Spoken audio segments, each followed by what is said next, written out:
Hey, what's up, all my true homies, and welcome to The GOAT Show. This is episode 10, which I think is a milestone. It's not like we have anything special planned for episode 10, but we did it! Kinda. This is, I guess, important. Anyway, we have a regular show planned for you. And I get to say we this time because I am joined by people. We've got two of our, I think by this point, you're the two most tenured hosts besides me, pretty obviously. We've got the Blonde Bomber. Going on. And we've got Ian Bones Jones. I don't even have to give him an introduction. I know he's just going to call himself Bones Jones. What else is there to say? Anyway, today's show, I guess, is kind of interesting. We are going to talk some NBA playoffs, which really means Austin is going to talk some NBA playoffs, and I'll chime in there every now and again. I've also got some MVP discussion I would like to touch on, because the MVP is apparently... No, it is a very discussable award this year, and I'd like to touch on that. Outside of that, we've also got the Kansas City Royals Baseball Club. Started out rough, and had we recorded this show 2 days ago, we probably would have ripped into them a little bit more. But they've been able to kind of balance out the ship a little bit, and so I guess now we're supposed to be happy about them? I don't know.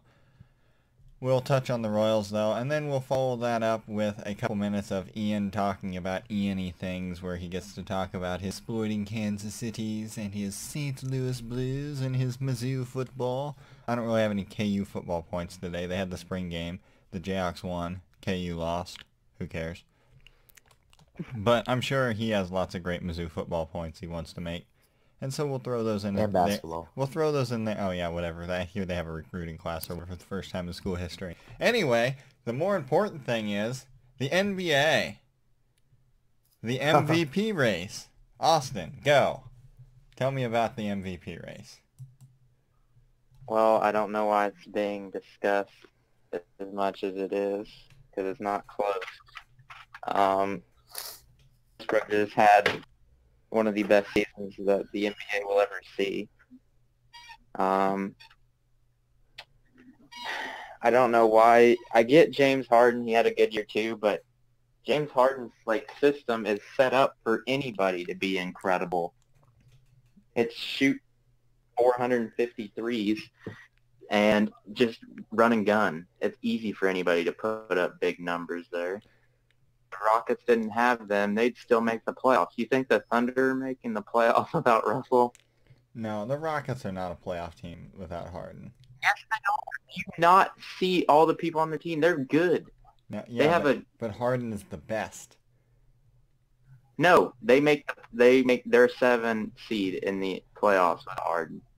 All right, so when I saw the ESPN Snapchat story today, I immediately thought, okay, obviously Russ has the best individual numbers, but not by a lot. Harden is within, he's within 2 in the scoring, 29 to 31 and a half, 2.5 points difference. He's got a couple less rebounds per game too, but his assist numbers are better. And the most important stat in basketball, the winning number is better. Okay, he's got 5 more wins with a ton more talent. Russell has nobody. 8 more Victor wins. Oladipo is decent. And then the rest of the team is pretty trash. And then I would like to point out that LeBron should be the eternal MVP, because LeBron, it doesn't matter. They're the 2 seed right now. They're going to go to the NBA Finals. When LeBron wants to play well, he can. And so I think LeBron should just be given an eternal MVP award, and we give everybody else the almost as good award or something like that. I feel LeBron is year in, year out the best. He's the most valuable player on the team. Look at the numbers on the team whenever he sits there. Completely terrible. And while we're at it, why is Kawhi Leonard, why was he thrown in? Yeah, it's a 4-way MVP race. What the hell are they talking about? Kawhi Leonard. Kawhi Leonard has decent numbers, but not He averaged 3.5 assists a game. He didn't get any triple doubles, or maybe he did, I don't know. But he was not exactly putting up. Triple doubles are the currency of the MVP award right now, and that's why Russell Westbrook's going to win it. But I think Harden, I don't think it's as far away. I don't think it's as separated as you think. Westbrook is the MVP, but I think it's like by a 60-40 margin over Harden. I know it's close. I was just saying it shouldn't be. And I also agree with the LeBron point because he's having one of the best seasons of his career and nobody really notices.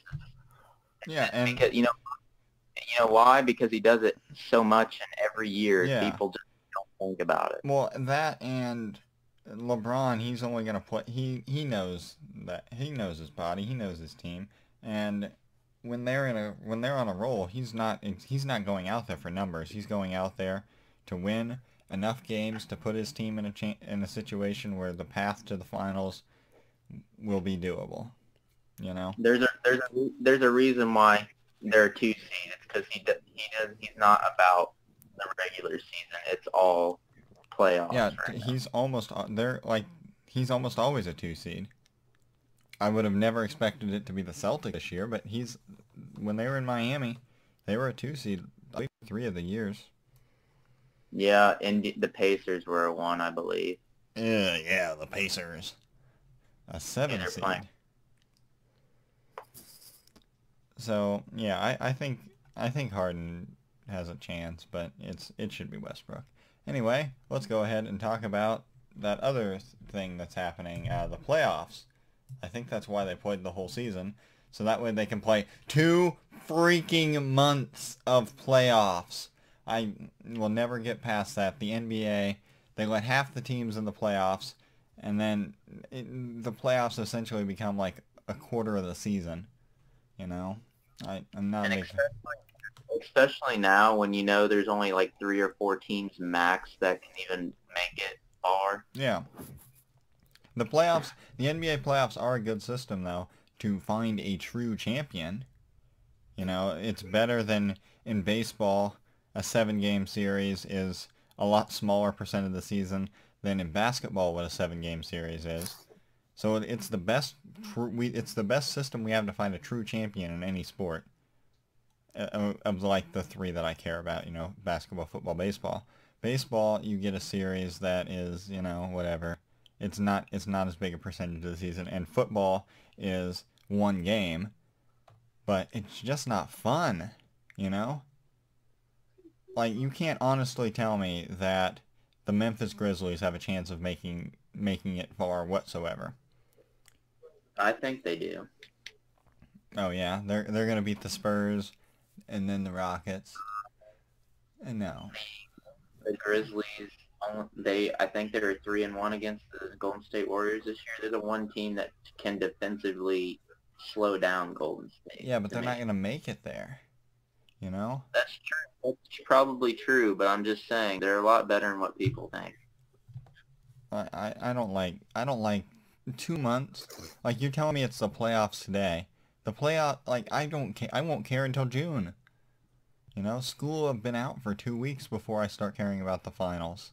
Or I start caring about the NBA. I mean, of these opening round matchups, I mean, I'm gonna follow Bulls Celtics. Maybe I'll watch a game or so if it gets close, you know. If it's a game 6 or something, I might watch it. And I think I might actually try and watch like all of Rockets and Thunder, because that to me is the most intriguing series. It's obviously 2 guys that both very much think that they deserve the MVP. They're going to be going at it. That should be a really fun series. And the Thunder rolls. There's a storm outside, folks. It's pretty bad. But that does not stop the GOAT Show. We film indoors, so we can handle it. I think the Thunder-Rocket matchup is the best one in the playoffs. It's kind of, in a way, it kind of sucks to see them play in the first round. So I'd like to see both teams meet up maybe later. Yeah. But, you know, it is what it is. Yeah, I mean, any matchup we can get wherever we can get it, I'll take. If it makes the playoffs somewhat interesting to me, I'll take it. I'll definitely take it. So I know... interesting because, my favorite player plays for the Bulls, so that's the only reason. Who's that? Are you a big fan of Jimmy Butler? I do like Jimmy Butler, but my favorite player is Dwayne Wade. And Oh. I do think with the 1-8, that 1-8 matchup right there is the one that could actually happen like an upset. Well, we know Golden State's not winning. Well, Boston's not a 1 seed, you know. Like, I don't know. Boston's probably like the 4th best team in the NBA. Yeah. Something like That that. just happens that the West has 3 of them. Basically, Like, they have 3 of the top 5 teams in the NBA, I would I don't know, Warriors 1, Spurs 2, Cleveland maybe 3, Rockets 4, Celtics 5. That's exactly what mine would be. And I mean, whatever. So let's go ahead and give our finals predictions. I will go ahead and pull out of the hat that I'm kind of on the Harden bandwagon. I like the Rockets, and I don't want to pick the Warriors because they've kind of looked, I don't know, up and down this year, and I'm going to pick because I like to be a contrarian, and if I pick the Warriors, I can't brag about it because everybody's going to pick the Warriors. And the Spurs, okay, if you didn't pick the Warriors, you picked the Spurs. But if the Rockets make it, I will be able to brag about it. So I'm taking the Rockets in the finals, and on the East, I will play it safe, and I'll pick the Cavs. I'm going to go Rockets and Cavs, and I believe the NBA champion will be, we'll go Cavs in 6. Mr. Gilkey. Alright, I would love to see the Golden State Warriors lose. I just don't think it's happening. So I'll take Golden State, sadly. I don't want to because everyone bandwagons them. Yeah, that's what I'm big on the anti-bandwagon. And by the way, I'd like to point out the Celtics are my favorite team, but I don't think they're good. Steph Curry this, Steph Curry that. I get tired of it. Yes, he's a good shooter.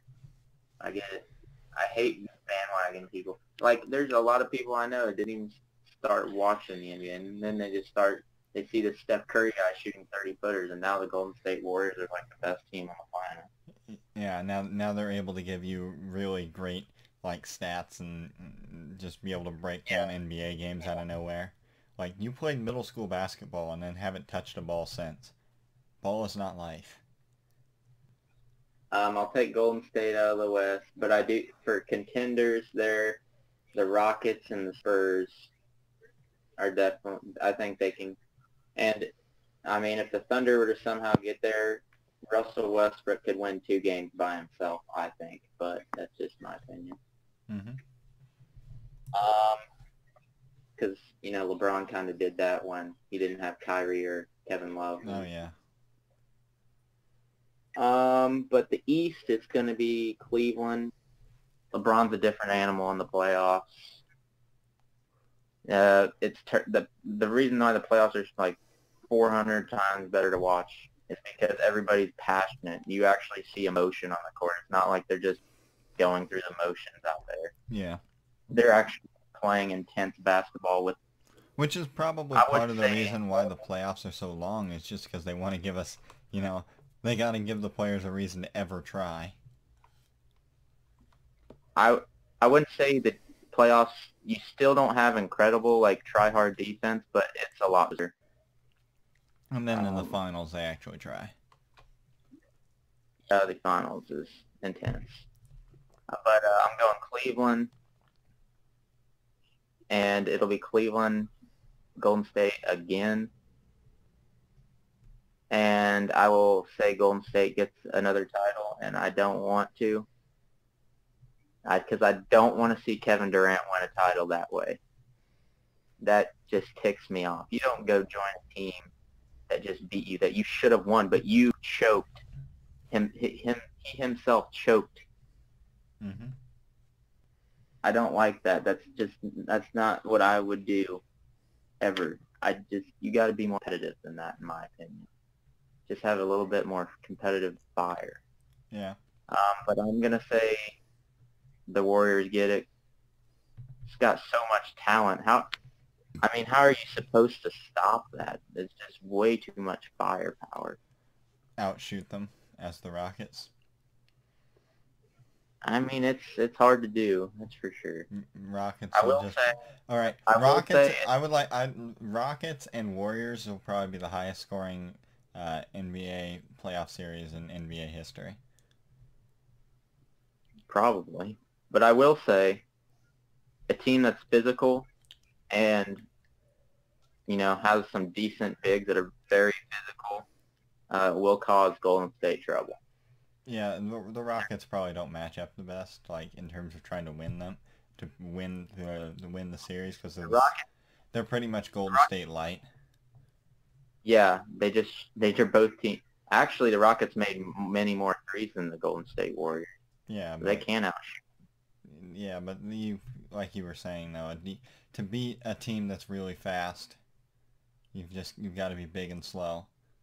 And that's why Cleveland has a chance. As the great Seth Davis once said, it's harder to slow down a team that wants to play, or it's easier to slow down a team that wants to play fast than to speed up a team that wants to play slow.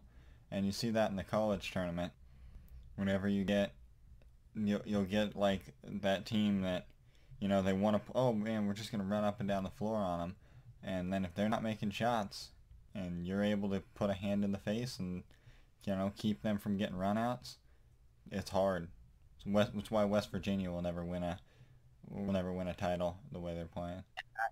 And that's also a recipe for blowouts. You can get killed that way. Yeah, that's the Wes Franklin approach. You got anything to say, Ian?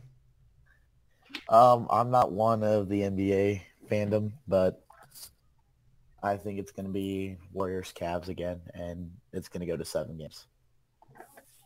You got to give a prediction. I'll say Warriors in 7. All right, and so that concludes NBA talk. I don't know how long that took, but seemed like some pretty meaty NBA talk of us stating the obvious and pretending like we were knowledgeable. Next up, we move on to... The thunder is really annoying. We move on to the Kansas City Royals. The Kansas City Royals are 5-6, putting them in 4th place in the division, tied with the Indians, I believe. Started out slow. 2-5 was not what I was looking for out of the gates. Getting swept by the Twins was not what I was looking for out of the gates. But things are starting to pick back up. The offense has looked slightly better. They've been really good at hitting solo home runs the last couple days, which is weird, but acceptable. And the starting pitching's been good. I mean, well, Gilkey, what do you want to start off with? I kind of wanted to start talking about what the team has been doing well before we move into what the team has been doing awfully. So what do you think we've been doing well? Obviously, this team is we got a lot more power than I expected. We've got to be up there and leading the league in home runs as a team. We've got to be up there. Oh, I mean, Salvy's got 5, Moose has got 5. I mean, we hit a lot of home runs. I think we played 11 games, and I think I heard him say we have 15 or something like that, which obviously will not last. I don't think that we're just hitting home runs left and right. But the Royals are 10th in the league in home runs. They're what? They are 10th in the league in runs with 13 home runs. The Mets are leading the league in home runs with 21. Well, the Mets have Jonas Cespedes, who hit 5 in 2 games. And the Royals have also played 1 less game than a lot of the teams above them, and 2 less games than the Rockies, which are above them. But still, we're never up that high, and you know that. Yeah, the power's been, as of late, and it didn't start out this way, but as of the last few games, the power's been nice. When we got swept, it wasn't there, but the Houston series, they started to turn around. Yeah, the bats haven't really been the problem. The problem has been, I mean, the bats are part of the problem. They're the second biggest part of the problem. But in the losses, it was the bullpen was non-existent. You know, Yeah. it was either the bullpen wasn't there and gave up a ton of runs, or the offense went out there and brought in one or two runs. And I'm not one to panic in baseball, and so I was never on the okay, well shoot, this bad start, is gonna lead to a 68 win season.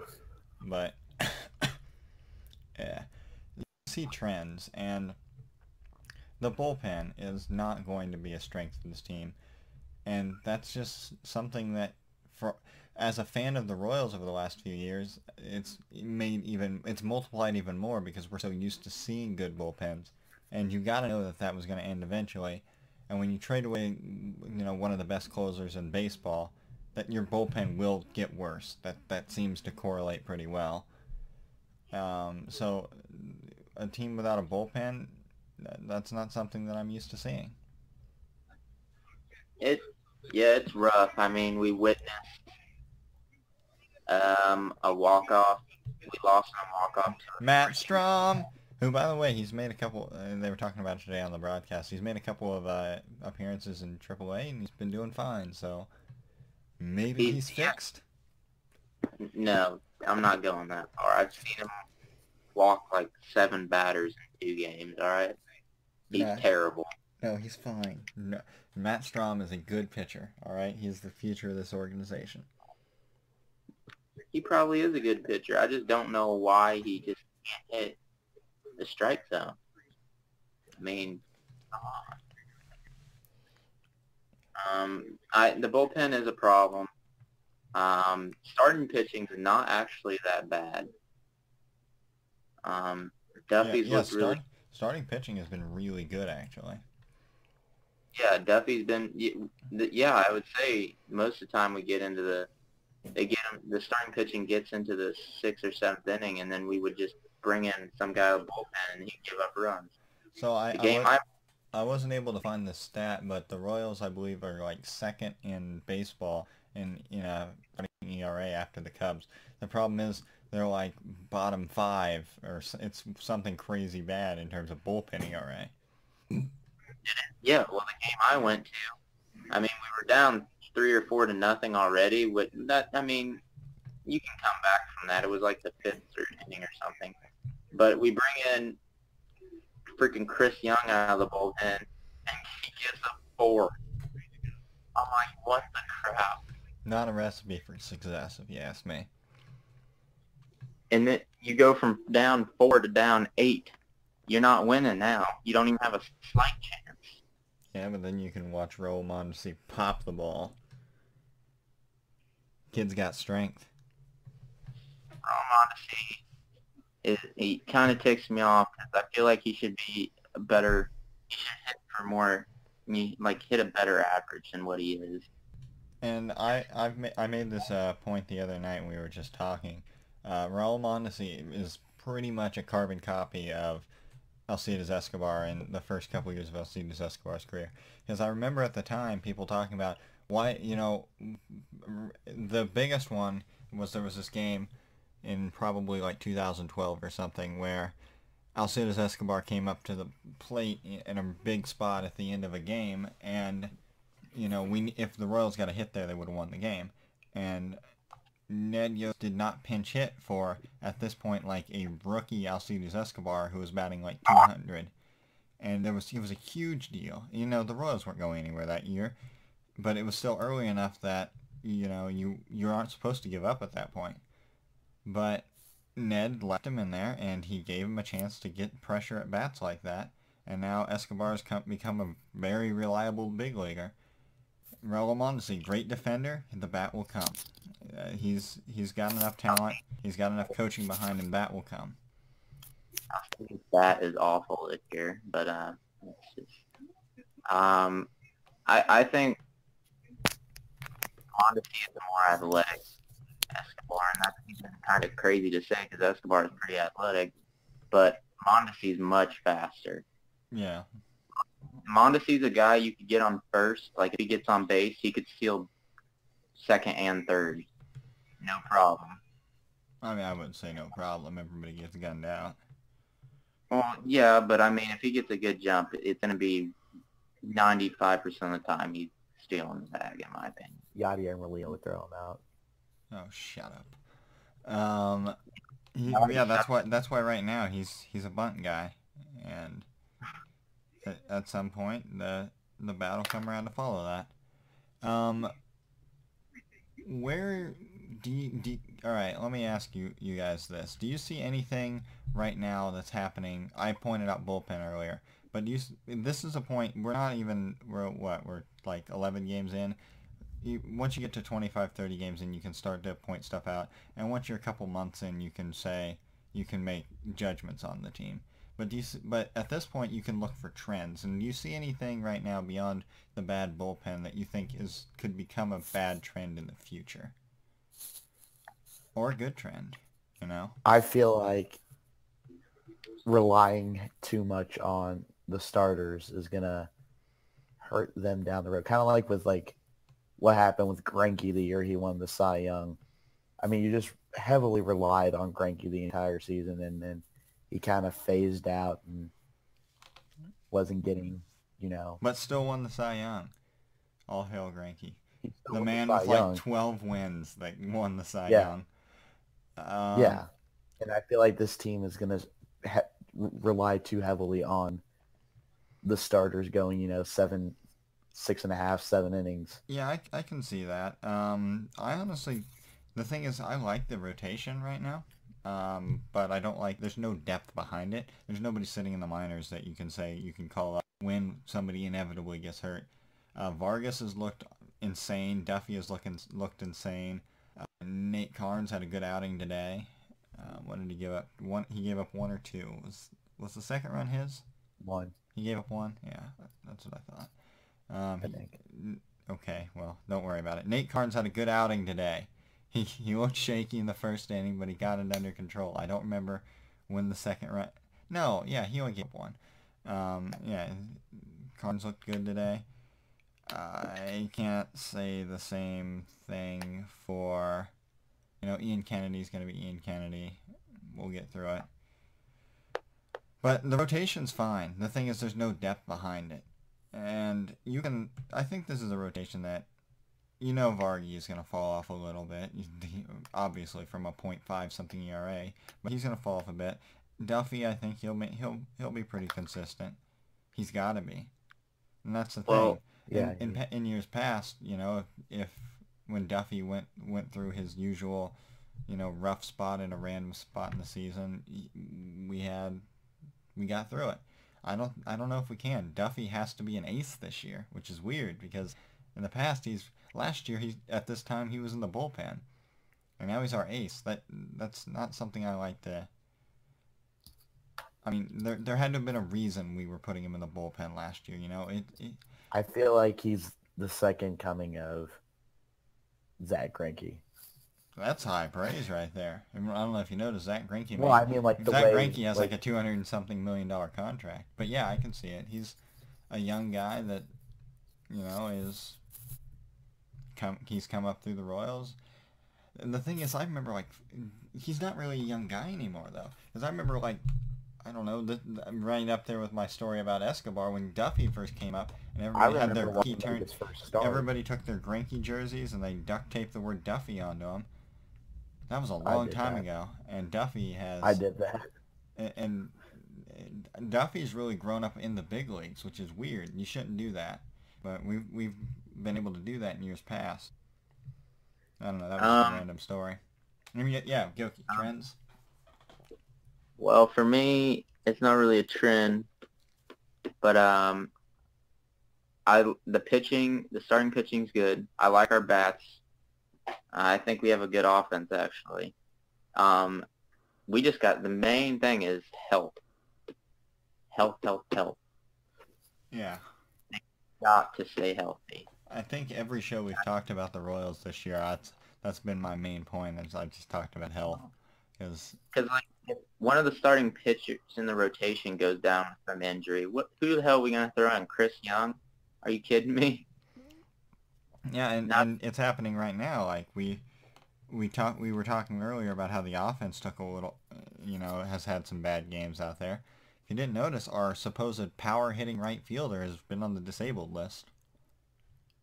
Yeah, we need him back. I'm tired of throwing Orlando out there, freaking having Moss in the outfield who's fat and can't go chase down a fly ball. Yeah, Moss is definitely not as graceful as our previous right fielder in St. Louis was. I was putting that on a T for you, Ian. Who was our right fielder in St. Louis last year? Oh, Kendrys. Yeah, boy, he was so graceful out there. He was. Um, That was great. anything else on the Royals? Not that I can think. Not, All right. not. Yeah, I don't think so either. The Royals, the last couple games really saved you because I think we might have ripped into you a little better if you didn't have a couple of decent offensive games. So, here's the final segment of the show, folks. We call it, I don't know, Ian, we need to think of a title for your segment of the show. Let's brainstorm right now. Bones of sports talk. No, okay, it's got to be something that rhymes, you know, like, I don't know. You mean, I don't know, like, I don't know. all right, you start going, and I'll think of a cool title for your segment. All right. So today we're gonna start off my segment with the recent, I guess you can say, outcry by the Major League Soccer Players Union about the suspension of Tim Howard. Tim Howard, as many of you probably do not know, is the goalkeeper for the U.S. men's national soccer team and the Colorado Rapids. In a recent game against Sporting Kansas City in which the Rapids lost 3-1, Tim Howard was very vocal with Sporting KC fans, most notably within the Cauldron. He had flipped off the entire section known as the Cauldron not once but 2 times during the first half, which led to, obviously, fans, including myself, yelling some pretty harsh things to Tim Howard. Then comes the second half, and a video popped up on Twitter. If you guys want to follow, what is his name? Deadly Dwyer on Twitter. That's at Deadly Dwyer on Twitter. He has a video of Tim Howard telling a Sporting fan that he, and I quote, fucked his mother.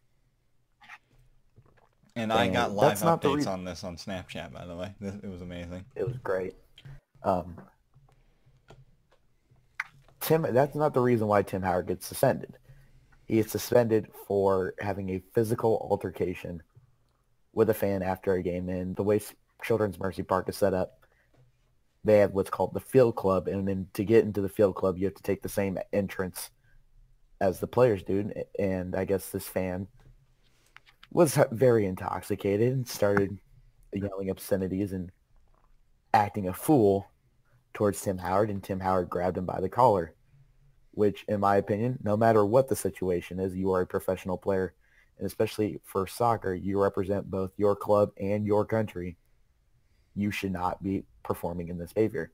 What ticks me off about this situation is the MLS Players Union is calling out Sporting KC fans and security, saying that the fans violated the fan code of conduct, which, in my opinion, the fan code of conduct is the most worthless piece of information known to man in any sport. There are 2 rules to a sporting event that I will always follow. 1, never run onto the field. And number 2, don't throw shit on the field. MLS Players Union, here's my words to you. Go fuck yourself.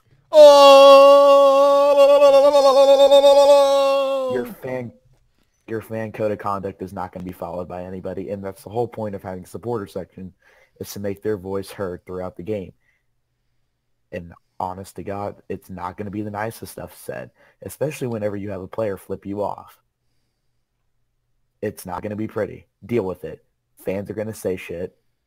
Fucking deal with it. Quit saying that fans are violating code of conduct, because if that was the case, I would be banned from Children's Mercy Park for life. Number 2, they're saying the security is out of line. Sporting KC is one of, I believe, 2 MLS soccer teams to have a full-time security staff for games. That means they don't hire like the part-time rent-a-cops.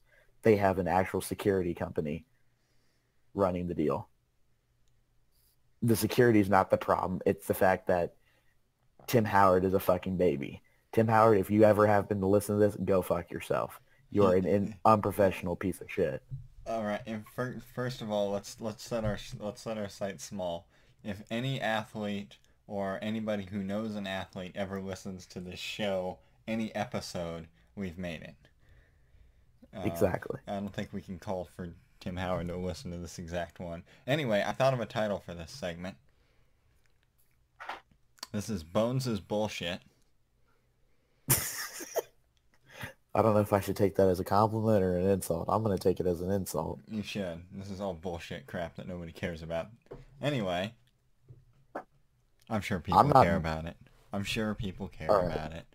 On the positive side of Sporting KC, Sporting recently just beat the number 1 scoring offense in the league in Portland Timbers.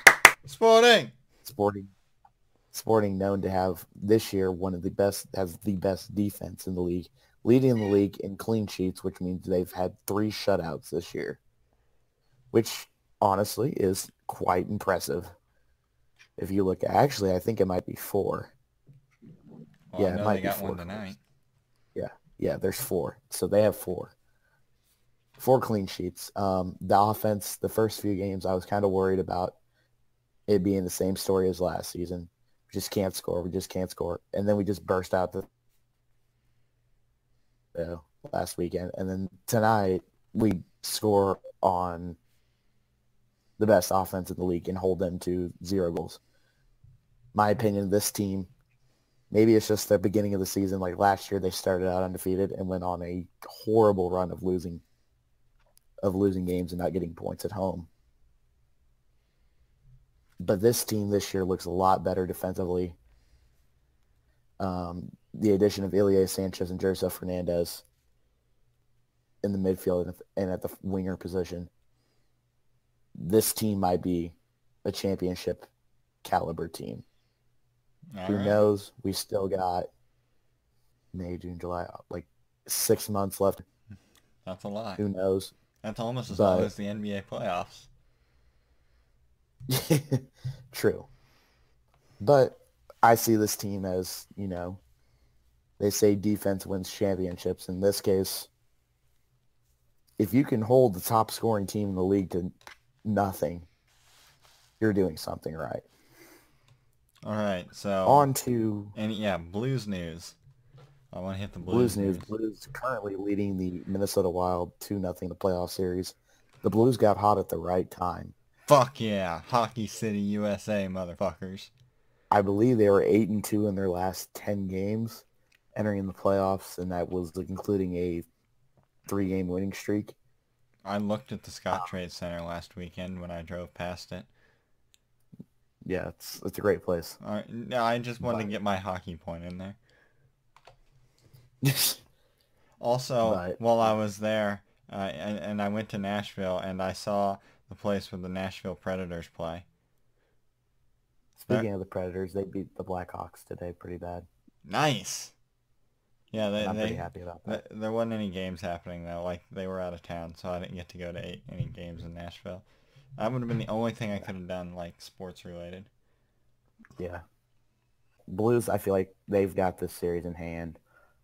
They play the next 2 or 3 at home, which the Scott Trade Center during the playoffs is one of the greatest environments I've ever seen. But I've never been, but on TV it looks great. It looks pretty freaking lit. Yeah. And we're going to get on to Mizzou hoops. M-I-Z! ZOU, as many of you probably know or don't know because you don't follow the great basketball conference that is the SEC. Or you on Twitter. Give me a Twitter shout out real quick. Twitter at @the_Ian Jones on the Twitter world. Yeah, that's at @the_Ian Jones on the Twitter world for all of the latest retweets of local high school sports and random hockey, Mizzou basketball, and soccer news you ever wanted. Mizzou basketball recently got the number one player in the nation in Michael Porter Jr. Michael Porter Jr. obviously lived in Columbia from his fifth grade year up until the summer of his senior year when his dad accepted a job at the University of Washington as an assistant basketball coach. And it was pretty obvious why he originally committed to Washington. His dad was an assistant coach. He wants to play for his dad. Now that Lorenzo Romar got fired, Kamza Martin swooped Michael Porter Sr. in, and what do you know? He lands the number one recruit in the nation. This is great news for Mizzou basketball fans. As most of you probably don't know or don't care, we've been shit for the past 3 or 4 years. And now they're gonna have their 1 year of above averageness, and they could not be happier. I mean, if we get Kevin Knox leads this. Kevin Knox, Michael Porter, Blake Harris, C.J. Roberts. Right there, you have a really good team.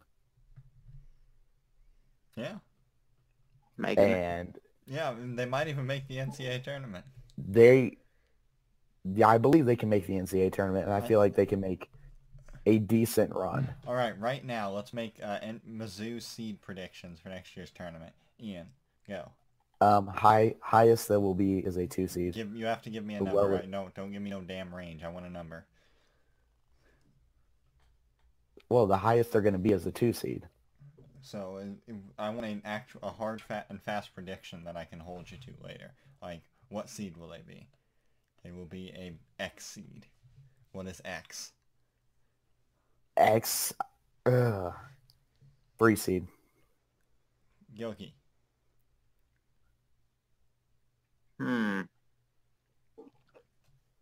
I'll say 5, but there's a chance they're much better than that. If they get Kevin Knox, those two guys are just that good.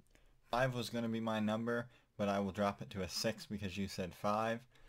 Missouri, to me, looks like they're going to be a team next year that fits into when I made my bracket analysis video with you guys. I don't know if I made the point or not, but I wanted to, about how 6 seeds are generally teams from bigger conferences that underperform. And so 6 seed will be what I peg them at. I don't know. Hopefully they're in a region that plays in a city that is close, and I will go. Mizzou spring game was today, and the Missouri Tigers won 24-0 over the Missouri Tigers.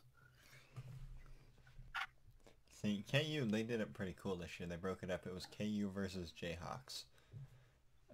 So Mizzou, it's black versus gold. The Jayhawks won and KU lost. The black lost. The gold won. I'm sorry about that, guys. My phone, people blowing up my phone. Anyway, any more points? Any more hot takes, Mr. Jones, and Bones' bullshit segment?